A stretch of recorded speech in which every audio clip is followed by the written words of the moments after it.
Hello, everybody. Welcome back to another episode of Conversations with the Dreamers. I'm your host, Petronella Ninja, and as always, I am so excited to platform the stories as I talk to those phenomenal men and women who are moving and shaking things in their personal lives, in their community, in their career, and in the world. And y'all, our guest today, you're not ready. She's our second TED speaker on the show. She's a TED speaker. She's a published author. She has won so many accolades.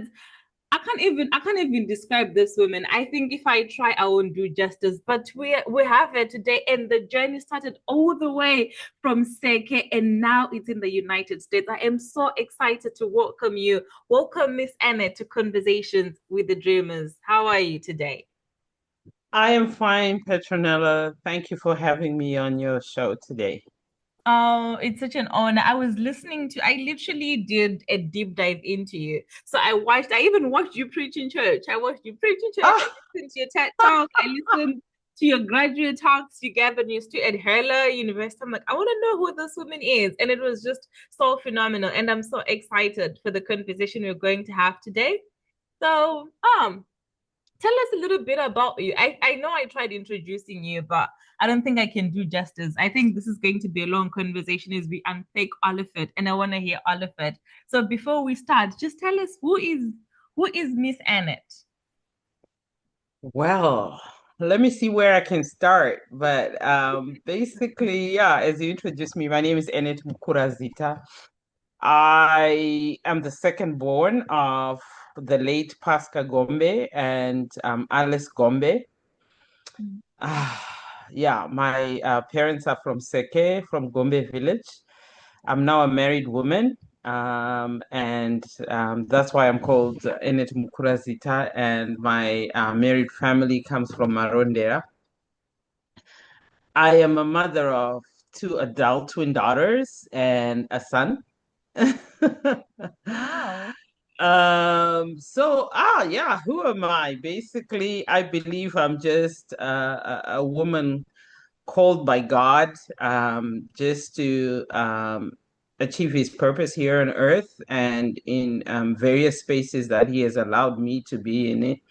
To be in. Currently, people do describe me as a higher education professional, basically because of what it is that I'm doing at the moment. But I would like to um, describe myself as a person who really works at the intersection of education and international development. Basically, because I believe that I've been called into the transformation of lives of people. And this is really how I would like to describe myself. There's a lot to unpack in that. I know. How I was just thinking we have this international development practitioner who is starting in Seke and getting married in Maronda. I'm like, let's take the conversation back to Seke. How was your childhood like? Where did you grow up? What were your dreams growing up? Okay, so basically, I was born and raised in Harare. My father is the one who grew up in Seke, really, but he raised his whole family in Harare. I was born way before the independence of Zimbabwe. So, and right at the cusp of the independence. So I started out my primary school at Shiriedenga out in Glenora A, Shiriedenga School. And those were exciting times, very young, walking to school. Um, all I remember is me and my older sister, there's just a year apart, all the adventures that we had, just walking between Glenora and Bare and, kind of lying to our parents that we were supposed to be here and there.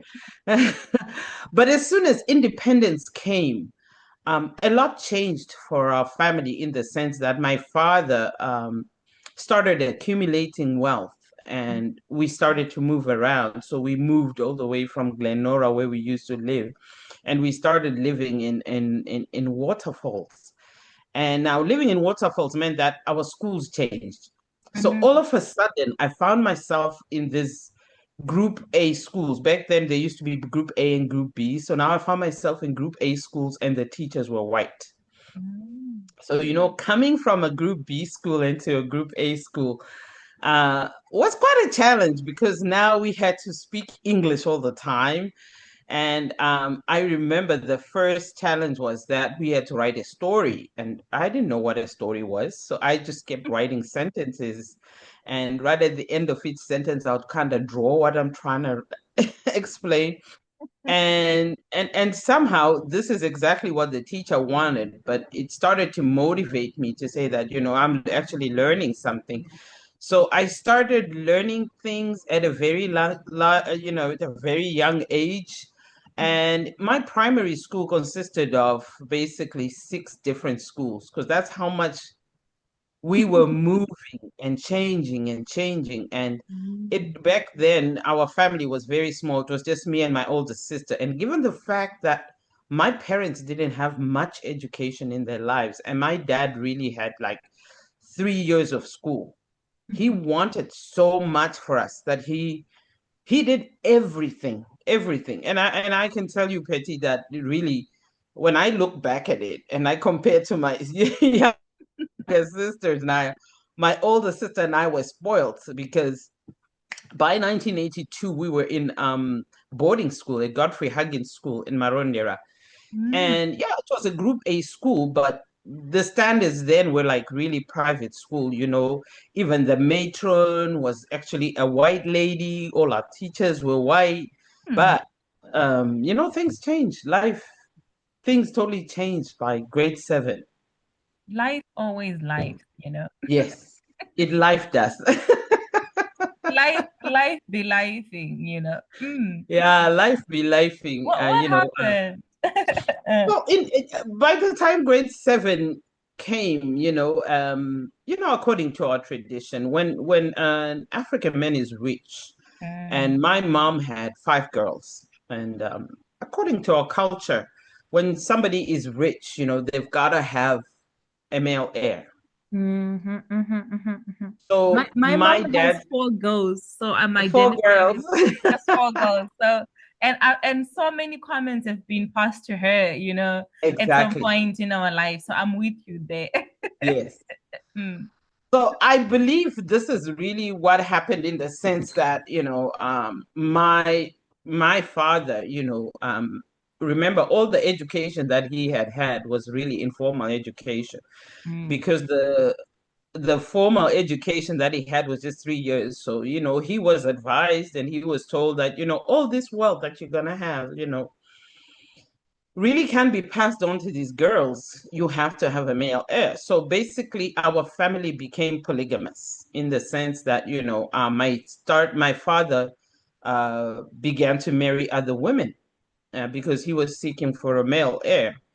And yeah, this is normal in an African family, but it did change the trajectory of our lives in the sense that all the spoiling that my sister and I were getting started to change. So by the time I went to high school, we were still going to group A schools, but the spoiling had stopped. Like we all started going to day schooling. So I went to Mebarine Girls High.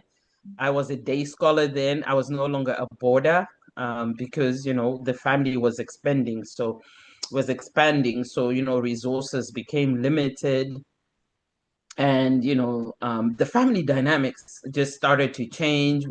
My father was now into farming as well, so we started living sort of out of the city. And but I really wanted to be a boarder because I felt that boarding gave me a lot of experiences. I had a lot of learnings there. And just the environment at home was just becoming very contentious. I think what has happened in our culture is that people didn't really kind of look at how polygamous families, or when there's tension between the mother and the father, how that affects children. That is a trauma that so often in our culture we don't even think about, and how it really just affects us, not only the home life, but we are still growing, we're still going to school. You're going to school with other children who have a mother and a father. Everything is fine. They talk about what's going on in the family, and for you just to share what's going on in your family, it becomes difficult. So I really wanted to be away from the home environment. So I really begged my dad and I said, you know what? Can I go back to boarding school if I find my own way? Very back then, you just, there was no internet like you guys are growing up in nowadays. So you just had to simply do an application to the school that you wanted to go to. So because of the fact that I had been to Godfrey Haggard School in Marondera, I knew about Marondera High School, and that's where most of my friends had gone. So I begged my dad, and I said, please let me go to Marondera High. So he said, well, if you want, you can apply. And I did it. I wrote an application letter and I sent it. I got admitted, and my dad, and I went back to him and I said, you agreed. And he agreed. So I was able to do my Form 3 and my Form 4 in Marondera High School, which was wonderful because I was away from home, and home was really becoming difficult because there was more and more tension between my mother and my father, up to the point that when I was actually in Form 3, that was the first year I was at Marondera High School, my mother left. And, so that became a contentious divorce between my father and my mother. And you can just imagine how that really affected me. And so I really enjoyed the fact that I was able to go to a boarding school and that I didn't even have to, we had exit weekends, but I chose not to go home. I chose to stay because I thought to myself, it's better if I stayed at school than go home and having to deal with so many things. My mother had left, and now we had a stepmother. And most stepmothers really are not good to children who are not theirs. And I guess I was a victim of that. And that really affected me. So, and this is when I'm starting my O level. And this is I want you to speak a little bit more on this, because usually when people go through moments of such change in their lives, usually people are broken and they never recover from it. They'll always look at themselves and say, oh my goodness, my life would have been different if this hadn't happened. But to see you transform all that and become the woman that you've become today, what motivated you to work? Like, what gave you the strength to keep going in situations that could break almost anybody else? Where did you get that strength from? Like, what were your dreams? Who did you want to be? Where was this inner energy, inner strength coming from? So at that time, I really didn't have somebody I was like looking up to. But what my mother always kept telling us was that, you know what? Because as the children, we wanted to live with our mother. Any child wants to live with their mother if there's a choice. But my father was that type of person that, I have the means and I'm going to keep you. Your mother doesn't have anything, so she's not. So my mother would always say to us that I never had much education. My mom only had about 9 years of education. She was born in the 50s, so you can just imagine the type of education that was there. And she said, if I had had education, I would have a better life. So that stuck with me.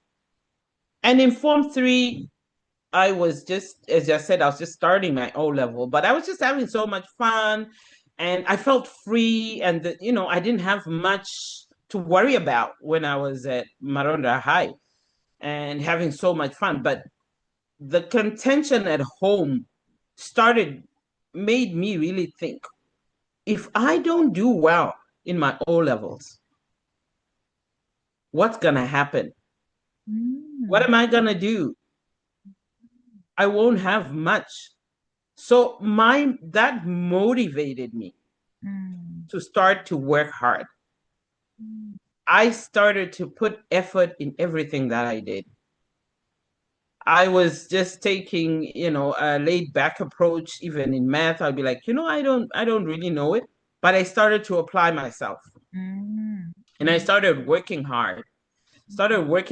And I told myself, I have to get my O levels so that when I get my O levels, I can go. I wasn't even thinking about A level or going to university. I said, I just need my O levels. I'll probably go and teach. I'll be a nurse. All I was looking for was just some sort of career and getting out of the house. mm, So I started applying myself and working hard and working hard. I mean, I was not never an A student in my life. I was not. I was always sort of the average kid in class, in anything that I took. But then I realized that if I had actually put so much more effort earlier on, I would have gotten A's. So at O levels, I came out with B's and C's, and I touched the sky. I was like so happy. mm, And I mm, said, you know what? This is the key. If my dad says to me that he doesn't want to pay for me to go and do A level, I'm not gonna, I'm just gonna go and be a nurse or social work or something like that. mm, So what happened when I actually got my O level results was that a cousin of mine, um, we had been doing our O levels at the same time. Our fathers were brothers, and she was going to the States. mm. Her older sister had left like a year or two before. And in Zimbabwe, when somebody in the family is leaving the country, the whole clan takes you to the airport. They So really do. They really yeah, I think it's a wonderful, wonderful thing because it really does motivate. Because then my dad says, "Okay, your cousin is going to the States. We're gonna go to the airport." do. So, he loaded us all kids in the car, and it was just my dad and the kids. He didn't take any of his stepmom. We were so excited. We got there, we saw our cousin, we saw a girl on the plane, and we're like, wow, that is wonderful.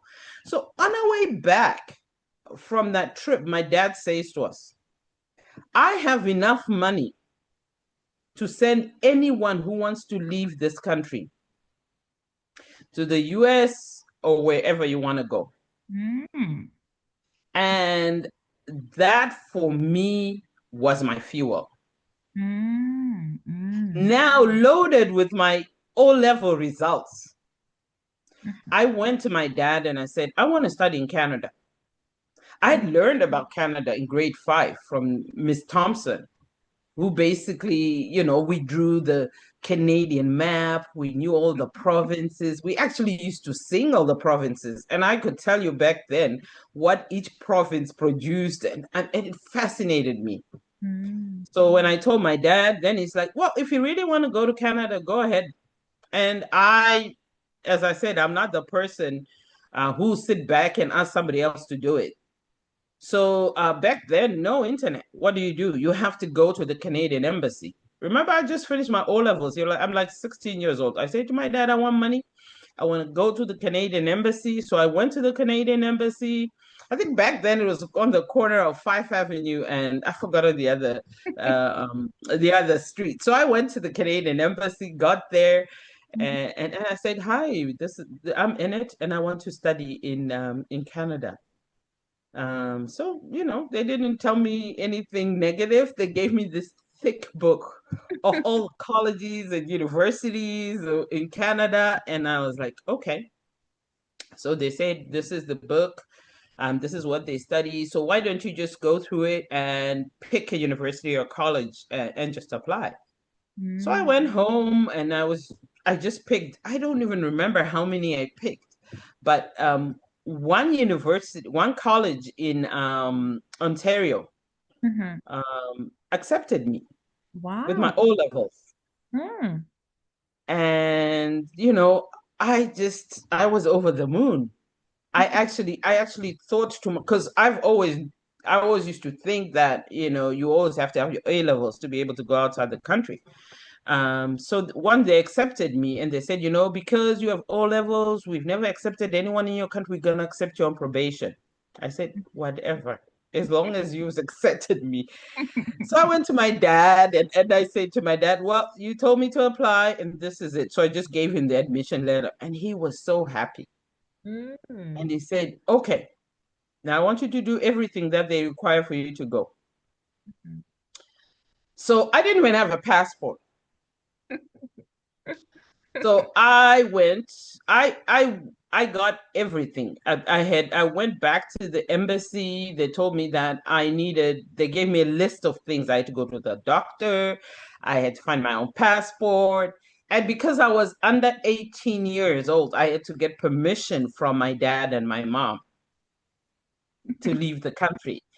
So so I did everything. I got the passport, I got my police clearance. I was just that determined that I just wanted to leave home and just do something. So when it came to getting my permission from my mom and dad, my dad is like, okay, I've signed. So that should be enough. And I said, no, I need my mom. And then he was saying, oh, no, you have a mom here. And I'm like, no, that's not my mom. I want my real mom. Our birth certificates have our mother's names on them. Yeah, they So do. I fought. I fought with my dad, and I said, if my mom's not signing, it's not going to happen.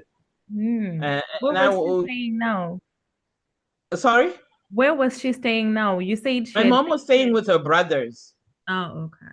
My mom was staying with her brothers now. And so she was not far. It wasn't a matter of that she wasn't available. It's just that my dad was just, I think when parents are fighting, they just kind of use the kids to have one over the other, which is really not good. So I just basically fought and I just said, let's go to the embassy. So when we got to the embassy, I just showed them my birth certificate and I showed them this is my mother. And they said, yeah, we need a letter from her mother. And I think that sorted it out for my dad. My dad was like, oh my God, this child. But finally, I managed to get it. And so I left Zimbabwe in 1989 and I went to Canada just after my O levels. And I went to a small college out in Ontario um, called Redeemer College. And I spent 2 years there. And after the first semester, I was off probation. Most of the stuff that I was learning there, I just could grasp it for some reason. So I was now an A student, which was so funny. I guess I started learning to apply myself. So, and then I actually transferred from that college basically because they were giving a degree called a Bachelor of Christian Studies because it was a small Christian college, and I wasn't sure if that would work in Zimbabwe. So I told them that I wanted to transfer it to somebody who gives like a normal bachelor's. So I actually transferred to a different province called British Columbia, and I went to another small Christian college called Trinity Western University. So when I got to that university, during my summer holiday, my dad says to me, you know what, I miss you. My dad was paying. That's how rich my dad was. So he was basically paying. And then he says to me, I miss you. When you come home? And I was arguing, I don't need to come home because in the summer I can work, I can do my pocket money and all the money. Then all you need to do is just pay for tuition. But he insisted and he sent me a ticket. I just couldn't understand. And I thought to myself, okay, let me go home. I get home around July, and then I think this was way back in 1992. And then he says to me, okay, fine, everybody's happy. When you come home, everybody's so happy and excited. And then it's September, I have to go back home. So go back to school. And then my dad says, you're not going back.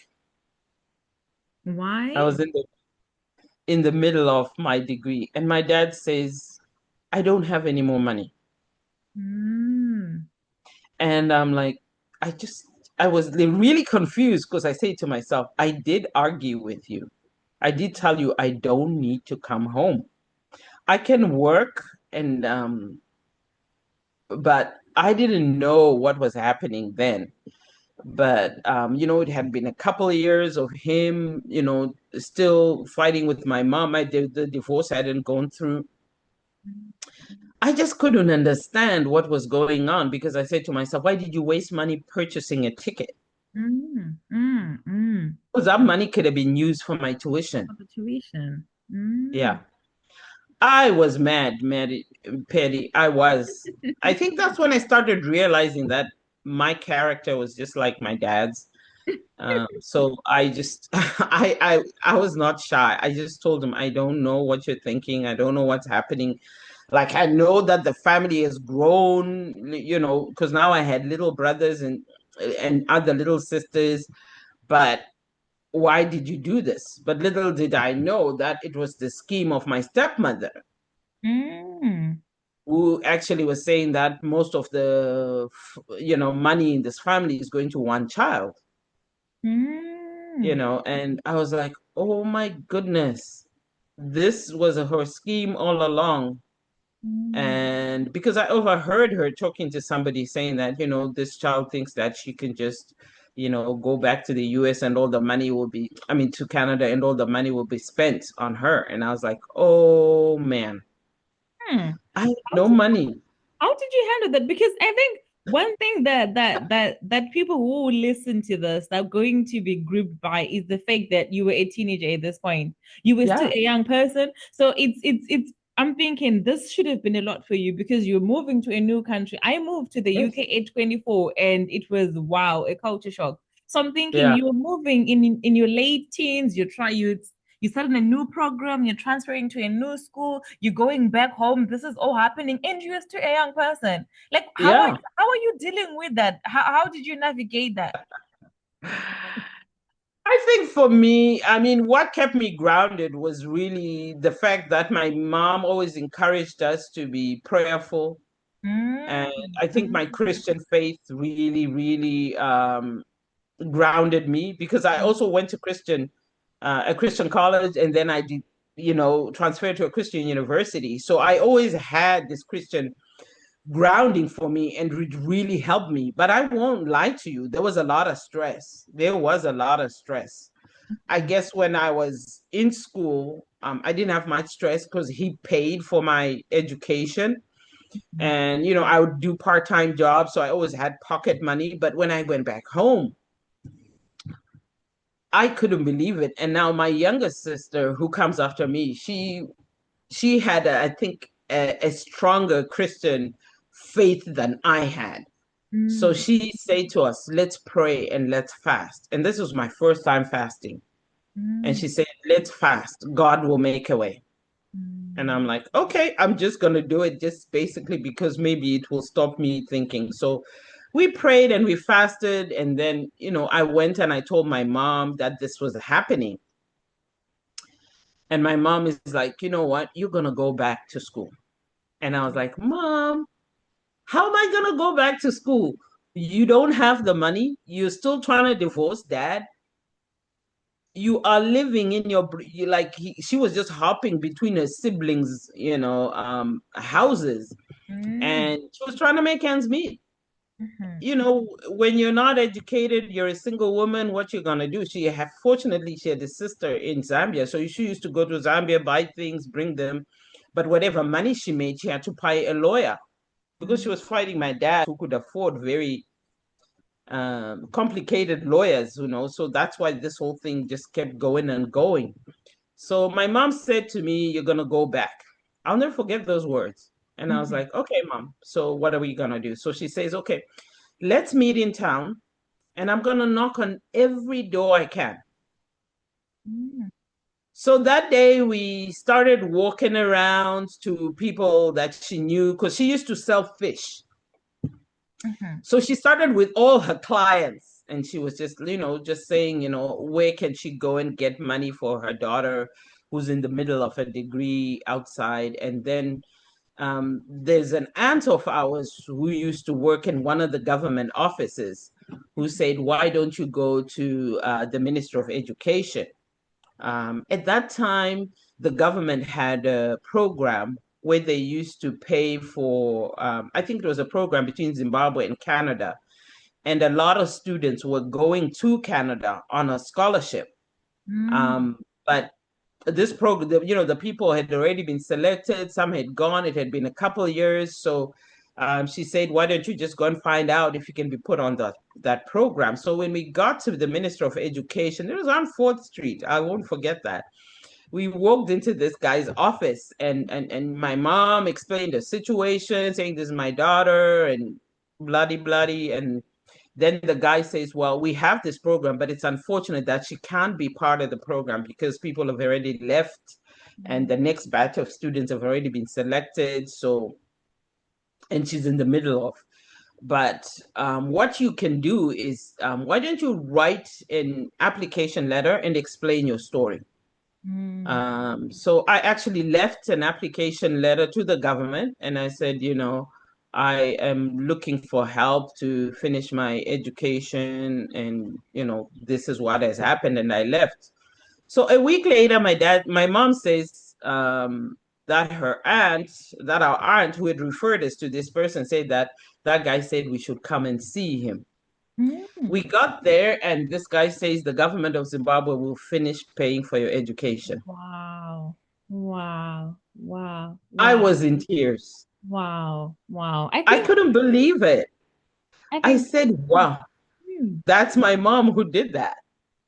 And there's a powerful lesson in there as well. It's like you could have, when you were told that this is the end of the road for you, you could have literally just felt pity for yourself, and being the girl who went to Canada at some point and came back and did nothing. But the fact that your mom was there with you, insisting and fighting and working. I love stories like that, because I always tell people that you get out of this world what you can contend for. I am fully convinced that you get out of this world what you contend for, the doors that you knock on. So I think it's so phenomenal that, she was like, you know what, this is not the end of the road for you. And that has to be encouraging to somebody watching us now, that, you know what, it's not.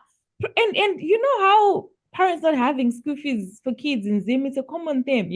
I saw so many people in high school and uni dropping out because their parents didn't have school fees. And I think listening to you, somebody's going to be encouraged, that you can knock on doors.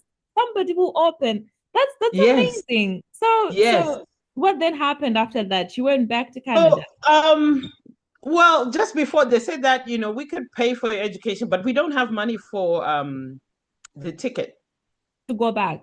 The plane ticket to go back. And my mom says, no problem. I'm like, this power woman. I'm like, Mom, okay, we got this sorted, but I need to get a ticket to fly there. So my mom approaches a lawyer at that time. She had now had this lawyer, a woman, Mrs. Zumbe, an amazing woman. She's the late Mrs. Zumbe. And she says to her, you know what, Mrs. Gombe, I don't have any money, but I have a friend who works at Air Zimbabwe. Why don't I refer you to this friend of mine, and maybe you can just tell them your story and see how they can help you.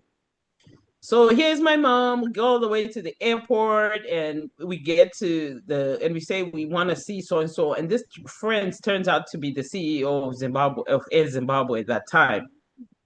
And we got there. My mom explains everything, and the guy says, on behalf of Air Zimbabwe, we'll give you a free ticket to London. Wow. I was like in tears. Unfortunately, Air Zimbabwe doesn't fly to Vancouver. So you have that leg, you have to find money so that, that's from London to Vancouver. Why don't you just go and find money and then you come and pay for that leg? So my mom's like, no problem. We leave that place. In 2 days, my mom had found the money for that leg. Wow. She bought the ticket. And where is your dad in all this? What is he saying? Is he just watching the drama from the edges? I think at this time, I wasn't even telling him of what I'm doing with my mom and my dad, because for me, I felt that him just telling me you're not going back, and he doesn't even sit down to understand how this is hurtful for me and try to find out what I can do. And I mean, he's just busy with, his life. The family had gotten big now, and he was now a farmer. He was running between his farms. He's not doing anything. So I say to myself, I'm not going to tell him. I'm not. I just didn't want to get into that emotional roller coaster. I was gonna only tell him when everything was sorted.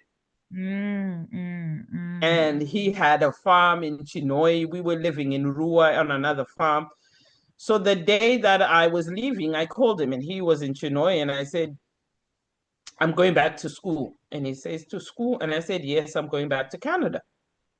He was shocked. But then we were not, we didn't have a good relationship because I was really mad at how he had treated me. So then he just said, how are you going back? And I just said, Mom got the money. I didn't give him the details.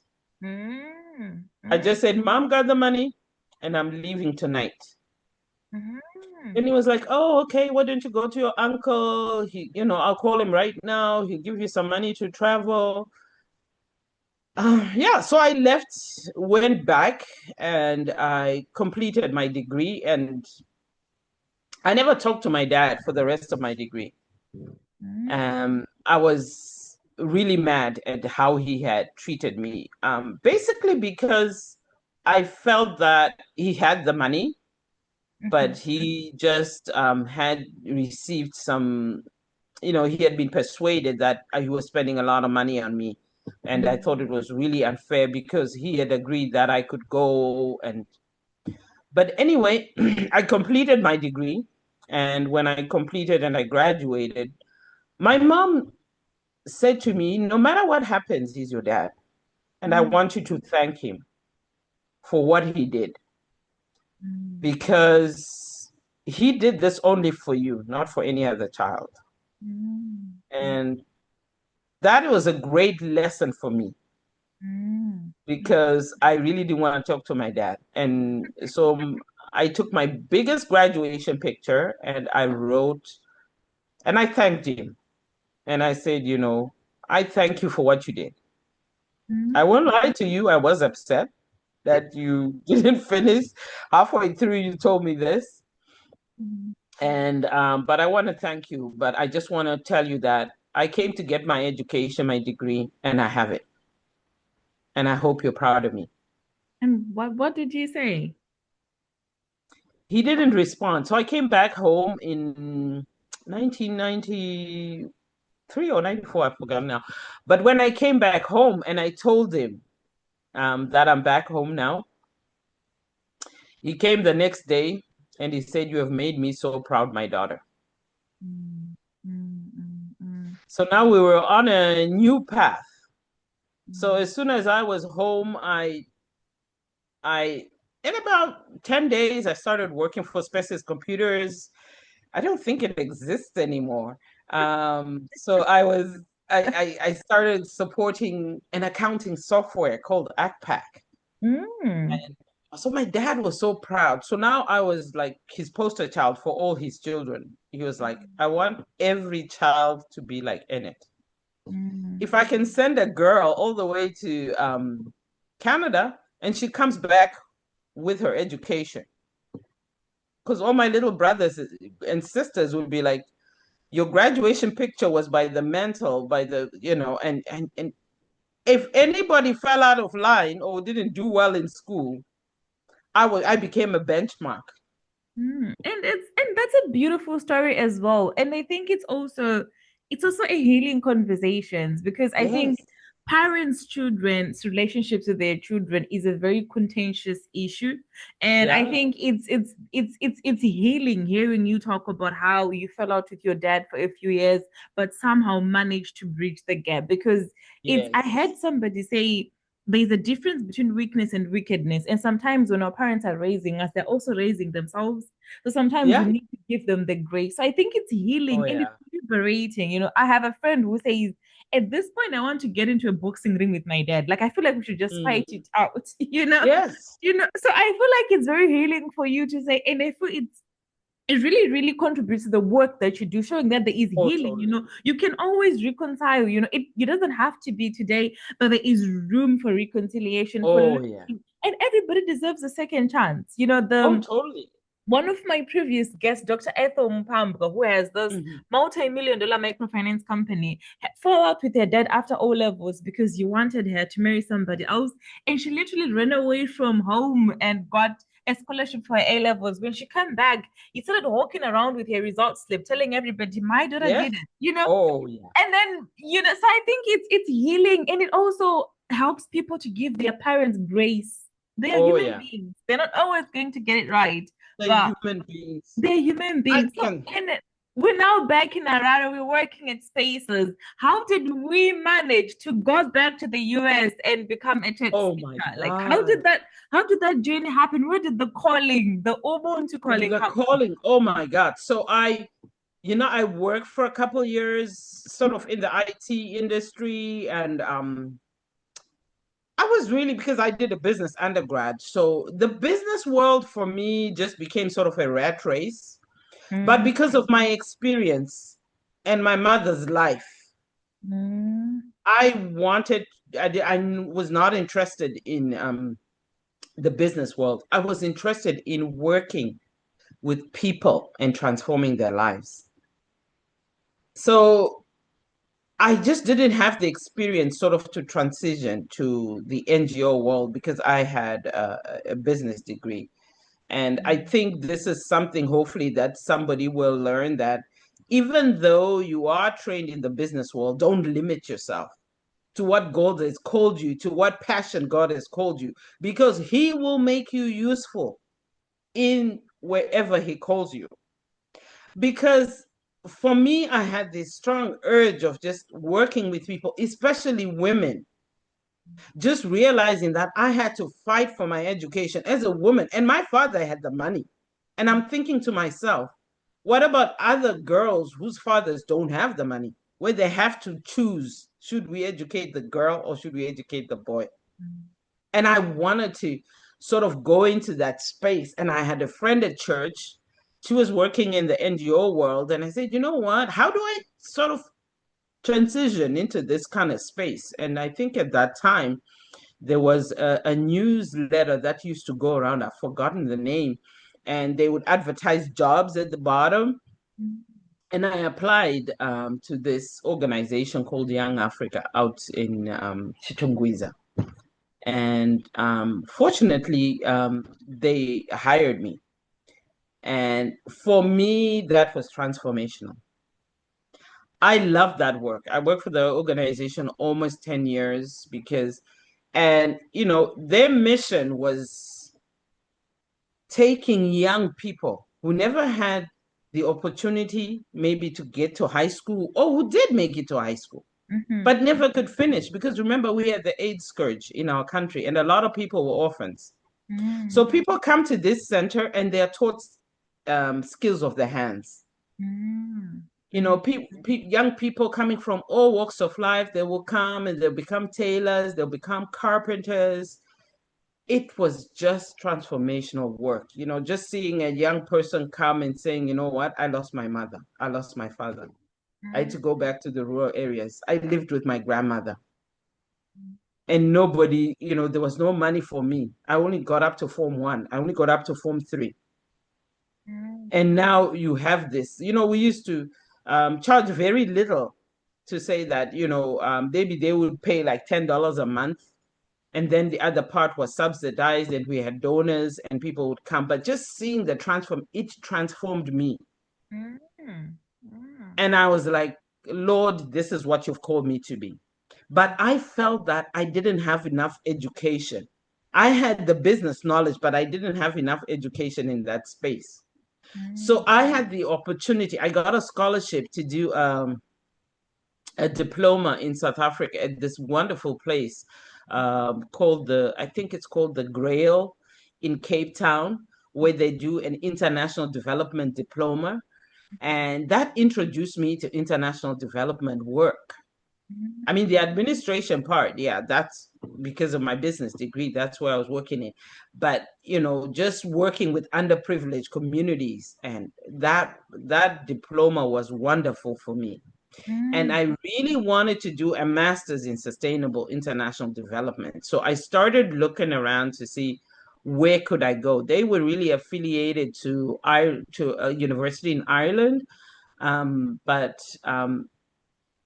I read the sort of the program, and to me it wasn't really appealing.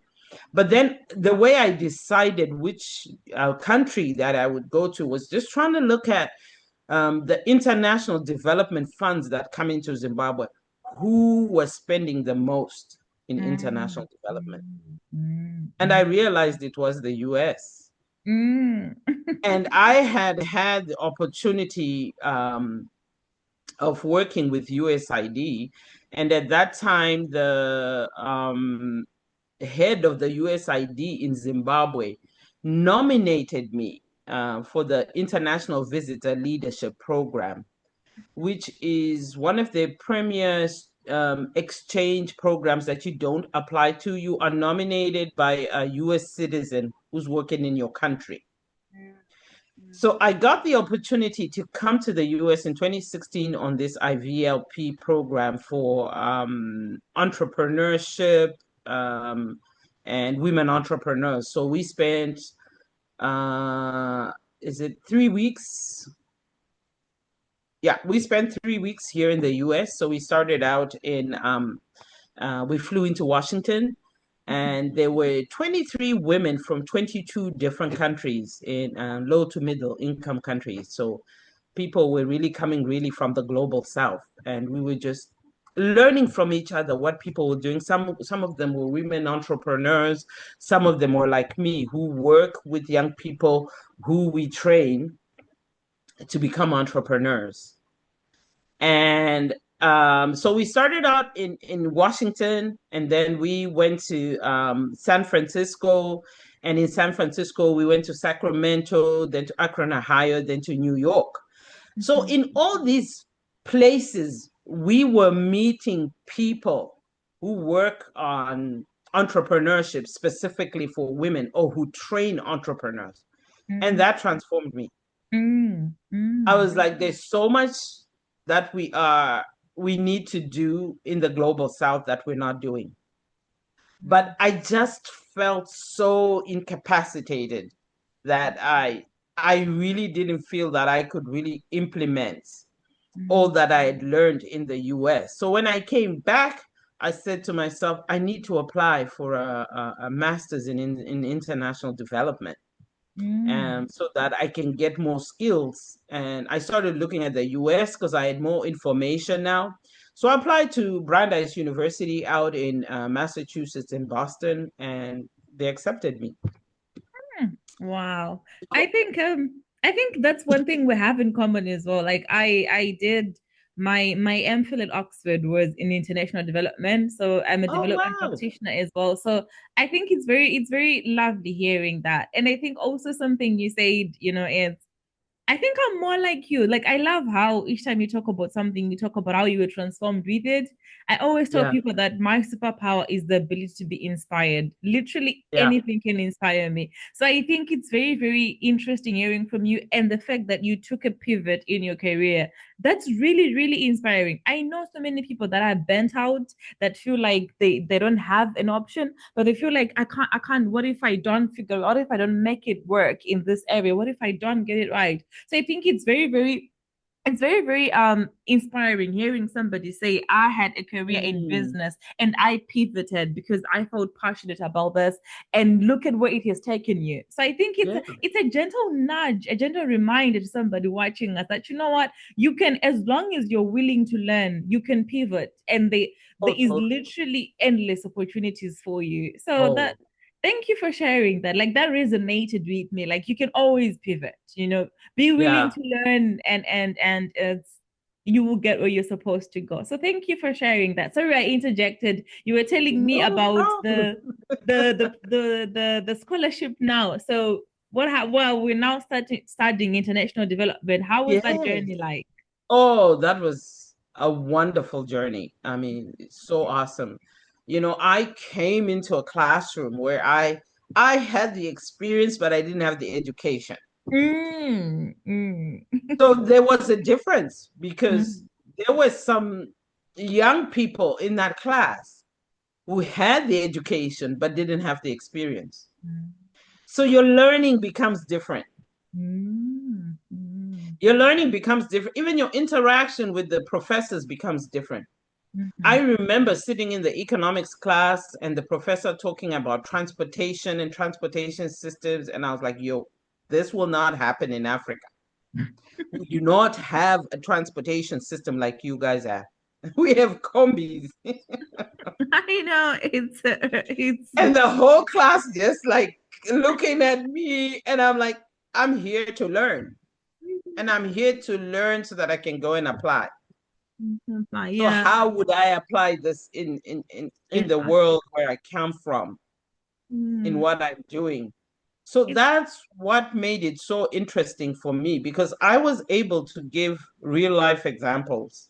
And my experience was very beneficial to me because we had startups. These universities, they have entrepreneurship startups. So given my business background, I was able to participate in such competitions. And so at that time, I actually created a startup for renewable energy for women in Bindura. We actually built a communal biodigester. So I pitched that, and I said that, let's build renewable energy and let's turn it into a business. And I partnered with a church out in Bindura, and we started this community biodigester where we actually, built it. So those sort of experiences were wonderful for me, and participating in such startup competitions and actually winning money, which I actually implemented. That was so rewarding for me. And my master's thesis was really on energy access for rural women in Zimbabwe. And my conclusion out of my research was, there was a problem with education in terms of women.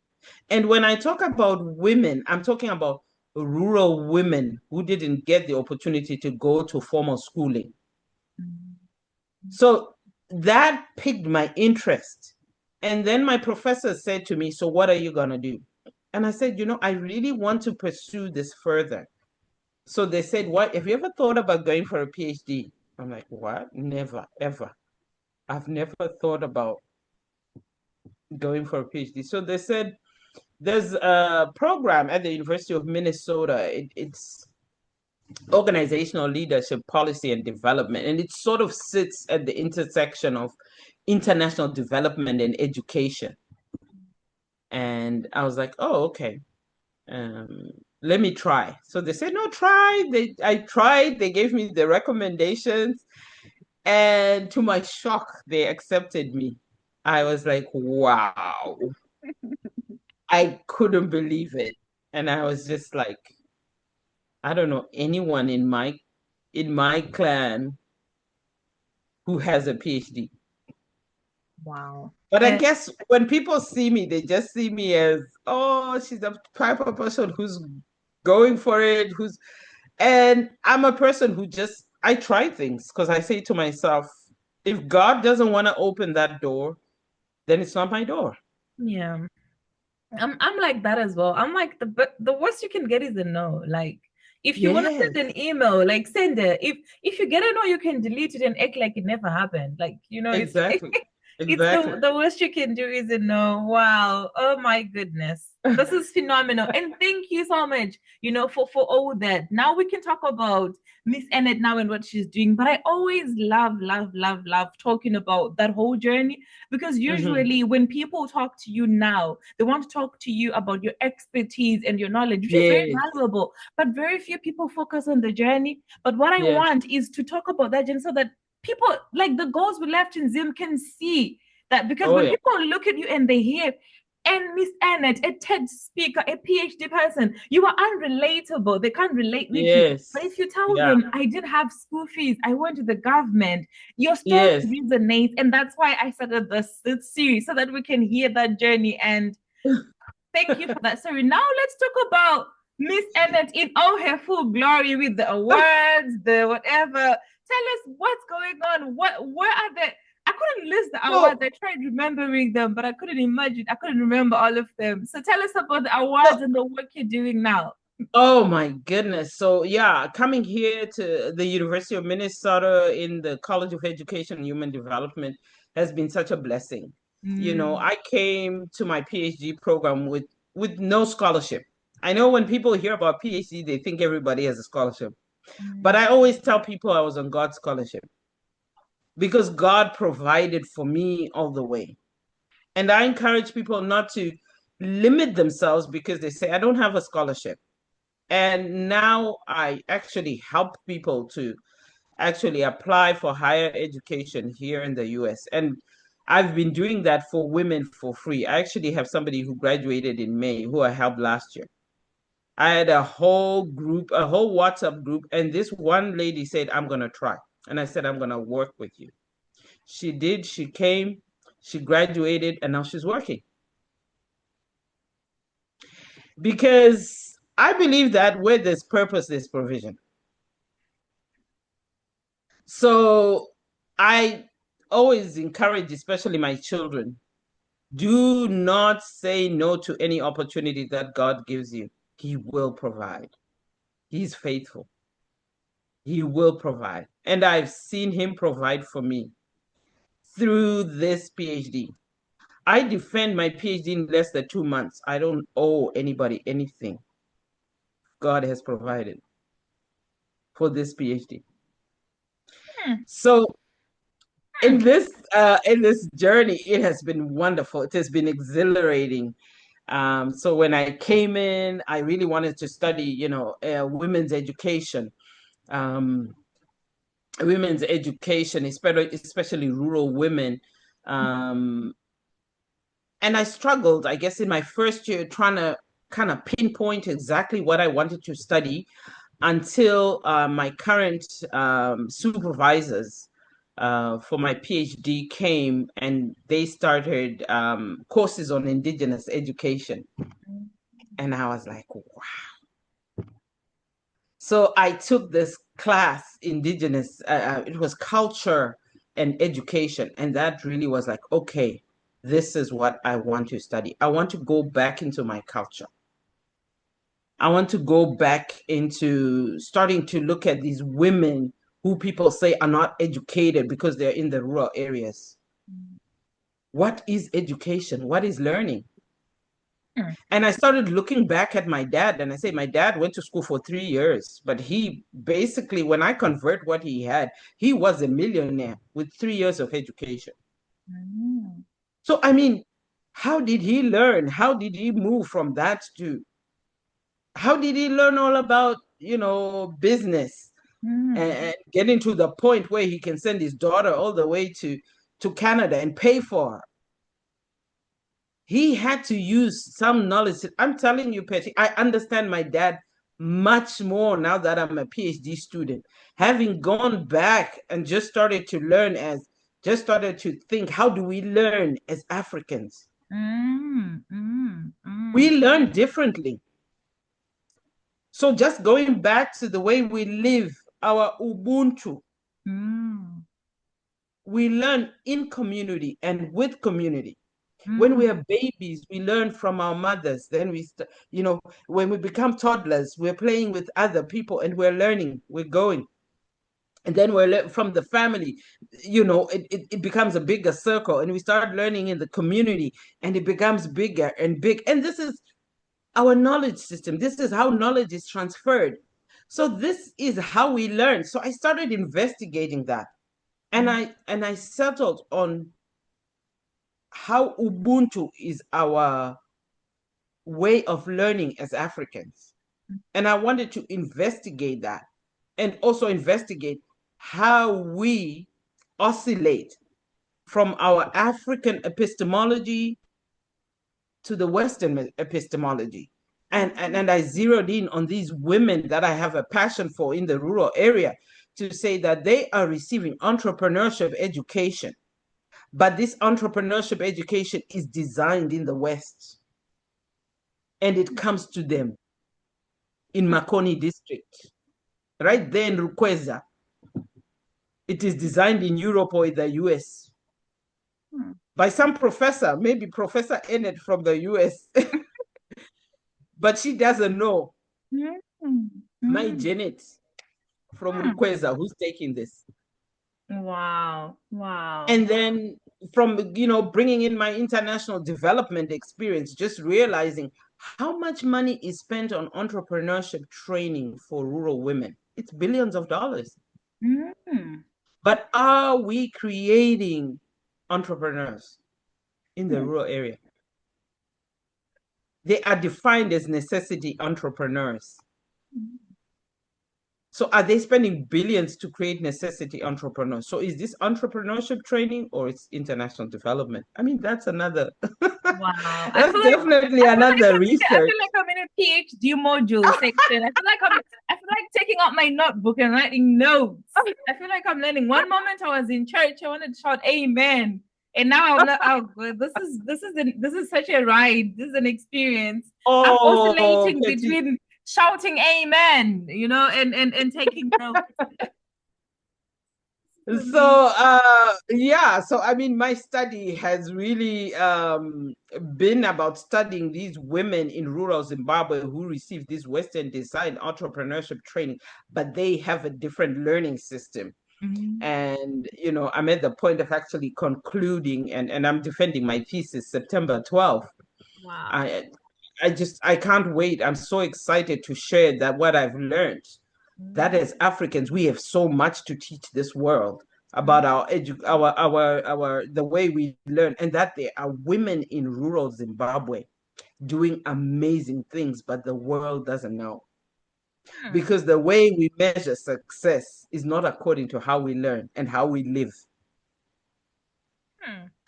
So hopefully that what I am going to bring out in my thesis would hopefully open the eyes to the international development to try to start.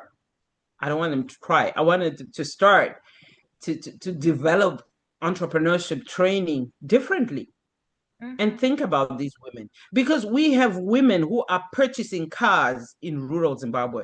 We have women in rural Zimbabwe who have the combis that are plying Rusape Mutare and making money. We have multi-business women in rural Zimbabwe, but they're not known. They are not. They really, really are not. They are not known. And how did they learn this Western? It's because they had to adapt. They had to adapt this Western trained entrepreneurship curriculum into how they learn in community, with community. So, I mean, doing this has been wonderful. And I've had the opportunity to apply for a fellowship as well at the business school here at University of Minnesota. And so this fellowship basically is for people in education to pitch a business. And, that is related to education. So I have this friend of mine, and she's from Kenya, and she speaks Arabic. And I was sharing with her my vision about Africa, about how we should connect these women in Africa with women here, because, having had education in Zimbabwe, education here, I see that there are so many benefits and we can connect them. It's not really about putting people on a plane and bringing them here, but because of globalization, we have access to internet. You're in London, I'm in Minneapolis. We are having a conversation. So why can't somebody in Harare and somebody in Minneapolis have a conversation and learn? So this is really what inspired me to do the TED Talk, because I looked at the statistics and I realized in 2018, we had less than 6 women in Zimbabwe who graduated with a PhD from Zimbabwean universities. I mean, women were graduating with PhDs outside of Zimbabwe, but in Zimbabwe, we didn't. And I was like, why? Basically, because they don't have role models. They didn't have the role models. There was nobody to show them. There was nobody to look up to. Of course, the situation is different, but I say to myself, there's a hidden curriculum that we don't have access to as Africans. So I said, I wanted to bring out that hidden curriculum, and we can do that by creating a platform or by creating ways of us connecting. I guess I had been doing it because I had been, people who I know had been contacting me and asking me, how can we get to the US? So I went on Facebook, I went on different platforms saying, hey, who wants to come? Let me help you apply. And I think social media is good and bad. There's some people who really influence people. Hey, if you do this, you'll be taken. And, people will use you for witchcraft and whatnot. And people wouldn't come. They would. And I'm saying to them, this is free help. And I said, I will help any woman from Zimbabwe for free. I will help you write the essay. I will assist you. I've helped women who I've even applied. I've given application money because I'm that passionate about women's transformation. Does the offer still, by the time this video airs, does the offer still apply? Because I feel like people are going to come flocking. So does the offer still stand? Should women still come? Okay, I will explain what the offer is right now. So basically, that taught me a lot. So I say to myself, well, if women don't want to do that, I mean, that's fine. I guess maybe they don't know who Enet Mukurazita is, so they're kind of scared. But that didn't stop me. Because of this fellowship that I got, they asked me to do a pilot in 2023. So I did a mentorship pilot. And this girl who I told you about, who eventually came to the US, she was in that pilot. This was specifically for STEM girls. I found the mentor here in the US. It was either a PhD STEM student or a STEM professional who was now a woman who's actually working as such and such. And I linked these girls. And that program, really produced a lot of results.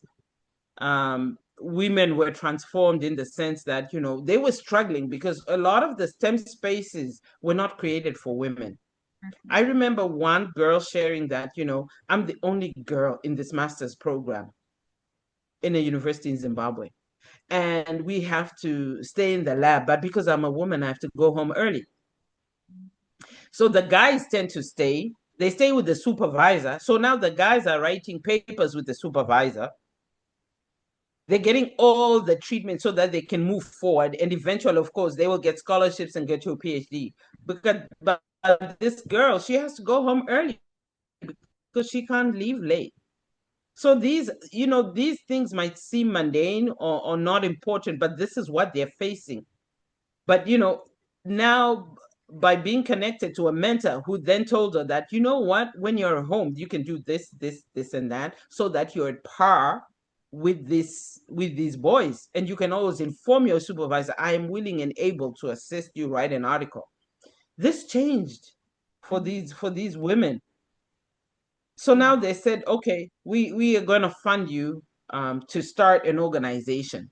So going back to my friend from Kenya, she told me about the word Alimah. It means educated female.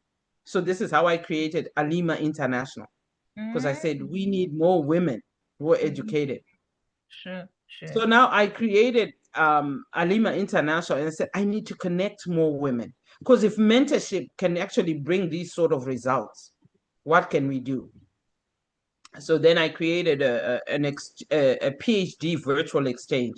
I got PhD students, women from different universities in Zimbabwe. I just did it word of mouth. I didn't do it through an institution.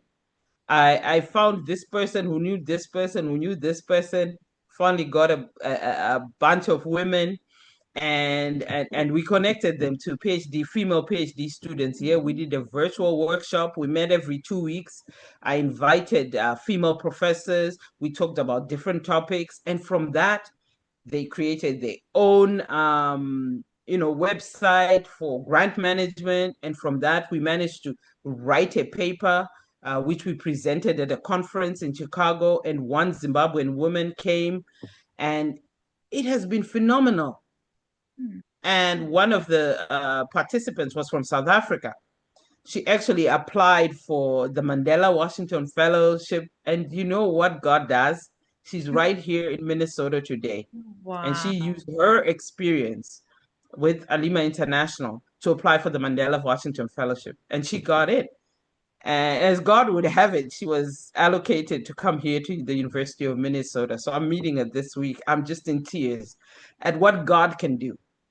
Wow. Oh my Yeah. goodness. And this has been one of the most phenomenal conversations I've had. And I'm really, really excited I got to speak to you today. And I feel like this sort of like brings everything to a close. And I always say before I end the conversation, I give everybody a chance to be a motivational speaker and just tell us some of the lessons, Kwatatangira, like the whole journey that we've Yeah. walked and where we are today, reflecting on that journey. What are some of the lessons that you say today, Petty? If I could tell somebody this is what I would tell them. This is what I've learned. I know you've hinted at that, and Yeah. but sort of tying it all together, what lessons are you going to leave with us today? I am just going to speak to somebody who just feels that they cannot be all that they can be because, firstly, they're a woman, and secondly, because they have financial challenges. Your journey is different from somebody else's. There are so many ways to get to your destination. One person could take an hour, you could take 4 hours. But the important thing is reaching your destination. In my life, I never thought I would be called doctor. But I will be the first doctor from my clan in 2 months' time.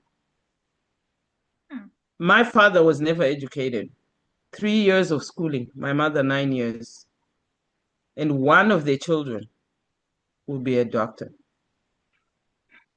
So I am telling you this not to brag, but to tell you that you can be all you want to be. You have just got to go for it. And you can. I know that it might seem insurmountable because you think I cannot afford. But as I said, the journey, it's not always a straight line.